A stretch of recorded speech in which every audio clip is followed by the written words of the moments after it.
আসসালামু আলাইকুম সম্মানিত শিক্ষক মণ্ডলী, আশা করি ভালো আছেন, সুস্থ আছেন। আইটি সিরাজুল চ্যানেলের পক্ষ থেকে আপনাদেরকে স্বাগত। আমি আছি আপনাদের সাথে মোহাম্মদ সিরাজুল ইসলাম।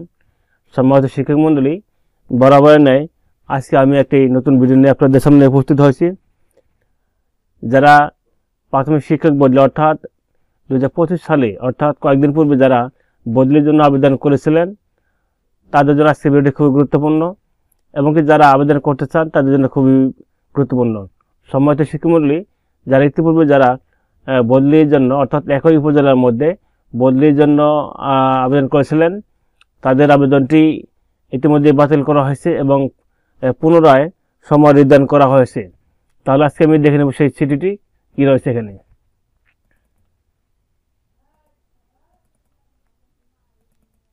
এই হচ্ছে সেই চিঠিটি যেটি পুনরায় অধিদপ্তর থেকে দেওয়া হয়েছে। এটি 23 জানুয়ারি 2025 এই চিঠিটি দেওয়া হয়েছে। বিষয় হচ্ছে সরকারি প্রাথমিক বিদ্যালয়ের সহকারী শিক্ষকগণের অন্ত উপজেলা থানা একই উপজেলা থানার ভিতর অনলাইন বদলির সময়সূচি পুনরায় নির্ধারণ। উপযুক্ত বিষয়ের আলোকে জানানো যাচ্ছে যে 20 জানুয়ারি 2025 তারিখ হতে সরকারি প্রাথমিক বিদ্যালয়ের সহকারী শিক্ষকগণের অন্ত উপজেলা থানা অনলাইন বদলি কার্যক্রম শুরু হয়েছে। অনিবার্য কারণবশত চলমান অনলাইন শিক্ষক বদলি কার্যক্রম নিম্নলিখিত সময়সূচি অনুযায়ী পুনরায় নির্ধারণ করা হলো। ক 26/1/2025 হতে 29/1/2025 তারিখ পর্যন্ত শিক্ষকগণ অনলাইনে আবেদন করবেন। খ 30/1/2025 তারিখ হতে তারিখ প্রধান শিক্ষক কর্তৃক সহকারী শিক্ষকের আবেদন যাচাই সম্পন্ন করবেন। গ 31/1/2025 তারিখ হতে 3/2/2025 তারিখ পর্যন্ত সহকারী উপজেলা থানা শিক্ষা অফিসার কর্তৃক যাচাই সম্পন্ন করুন। ঘ 4/2/2025 হতে 8/2/2025 তারিখ পর্যন্ত উপজেলা থানা শিক্ষা অফিসার কর্তৃক যাচাই ও অগ্রাহ্য সম্পন্ন করুন।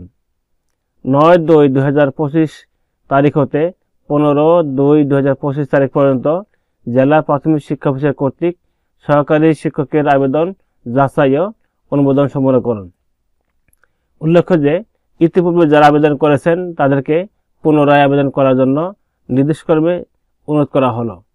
এই জন্য যে সমস্ত শিক্ষকগণ আবেদন করেছিলেন তারা পুনরায় তাদেরকে আবেদন করতে হবে। কিছু শর্ত দেওয়া আছে এখানে।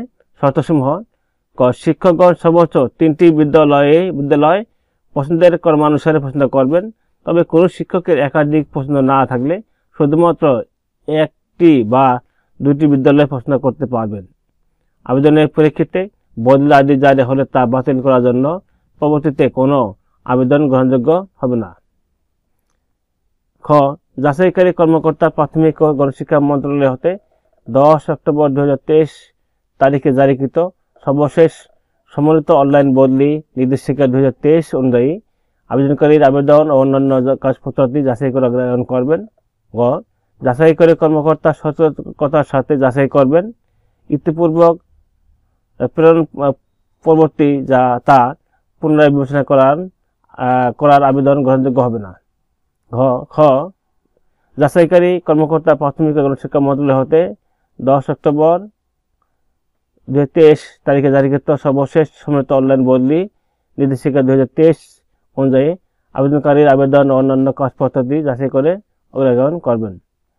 যাচাইকারী কর্মকর্তা সতর্কতার সাথে যাচাই করবেন। যাচাইপূর্বক প্রেরণ পরবর্তী তা পুনরায় বিবেচনা করার আবেদন গ্রহণযোগ্য হবে না।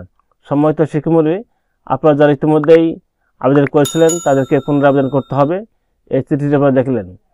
তবে এখানে এবার কিন্তু অন্যবারে যেমন আমাদের জেলা শিক্ষা অফিস থেকে আমাদের অর্থাৎ দিনাজপুর জেলা শিক্ষা অফিসার থেকে আমরা নির্দেশনা পেয়েছি যে যারা দূরত্বের কারণে লিখে আবেদন করবেন তাদেরকে প্রধান শিক্ষক কর্তৃক তাদেরকে দূরত্বের সনদপত্র যাচাই করে প্রত্যয়নপত্র নিয়ে সেটি অনলাইনে আপলোড দিতে হবে। এই জন্য আপনারা যেটি কারণটি দেখিয়ে দিবেন আপনারা আবেদনের মধ্যে সেই পরিপ্রেক্ষিতে আপনারা সেই প্রত্যয়নপত্র নিয়ে রেডি করে রাখবেন। আপনার আবেদন শুরু হলেই আমি আরও নতুন ভিডিও নিয়ে আসবো কীভাবে আপনারা আবেদন করবেন। সম্মানিত শিক্ষামণ্ডলী, এই ভিডিওটি দ্বারা আপনাদের যদি একটি হলে উপকার আসে কাজ আসে অনুগ্রহপূর্বক আমার চ্যানেলটি সাবস্ক্রাইব করে পাশে থাকবেন এবং ভিডিওটিতে একটি লাইক দিবেন। ভিডিওটি এতক্ষণ দেখার জন্য আপনাদেরকে জানাই আন্তরিক ধন্যবাদ।